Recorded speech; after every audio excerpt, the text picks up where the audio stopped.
Thank you. Then I'll be happy to take more questions. I have to respond to my colleague because he's wrong on my bill.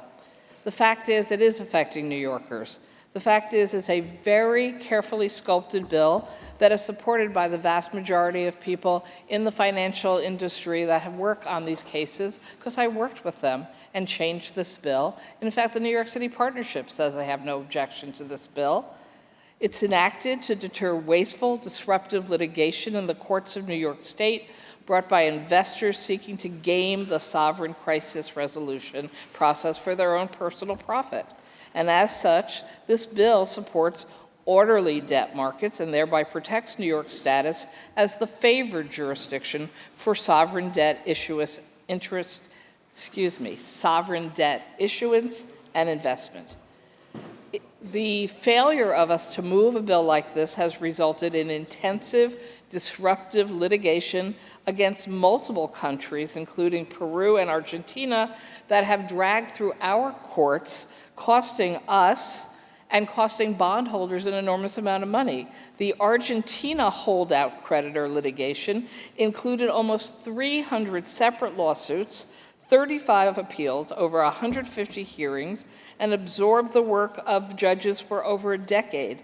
It culminated in the blockade in 2014 on payments to 92% of Argentina's bondholders, many of which, of course, were here in New York, after which the sovereign debt market had to accept powerful anti-holdout voting clauses to deter continuing disruptive behaviors.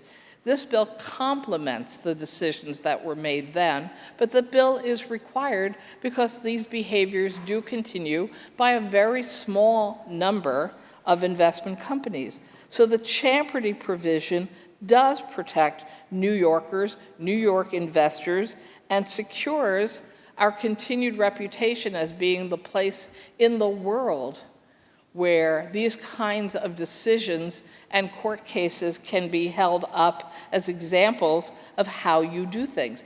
Champerty was the law from the 1800s. It is well established. It worked fine until we broke it. We're trying to fix it. And as far as it also affecting New Yorkers, besides putting our own bondholders at risk if they were tied into any of these same arrangements, we have also seen that the countries that are forced into, again, the courts will have to make the determination. Did you make an investment believing you were going to get a return, which is how we're supposed to do our investing? Or did you make this investment knowing you could not earn the return? The only way you would make money is through litigation that basically held up everything else from ever happening in that country until you were paid. So this law still leaves it to the courts to determine whether you're the bad actor or whether you made a legitimate investment and expect to get paid back. It doesn't override your right to get paid back unless a court determines that you are acting in bad faith and have a history of acting in bad faith. And I believe that's why people that I worked with who were advisors to the US Treasury, who worked on these issues from the British market system to the IMF to national scholars in finance, all agree this is an important thing for us to do.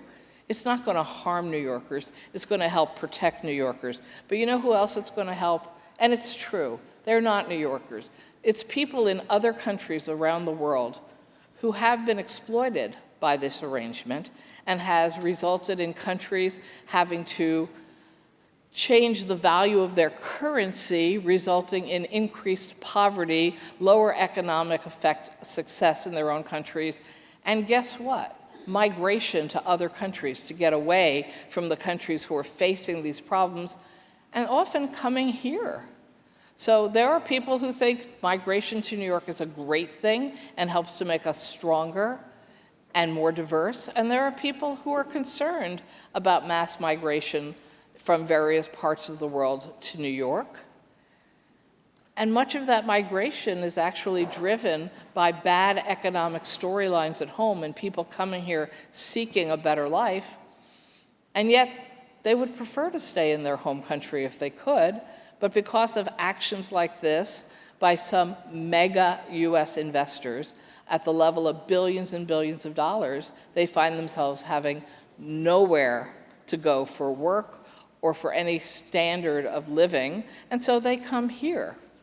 Whether we think it's a good thing or not, that's what they're doing. So this bill actually helps protect New York and New Yorkers, and also evens the playing field in our court system as it was for over 100 years before we changed the law in 2004. So it's not bad for New York, just the opposite. It's the right thing to do, and it has all kinds of advantages for our investment system, and I have no concern that this will cost New York State money or even business. The irony is Texas passes a law, they're still going to use New York lawyers, let's be honest. So they're going to do the court case in Texas with New York lawyers. I'm not sure why we should be that worried about that anyway. Now I'm happy to take questions from whoever else has questions.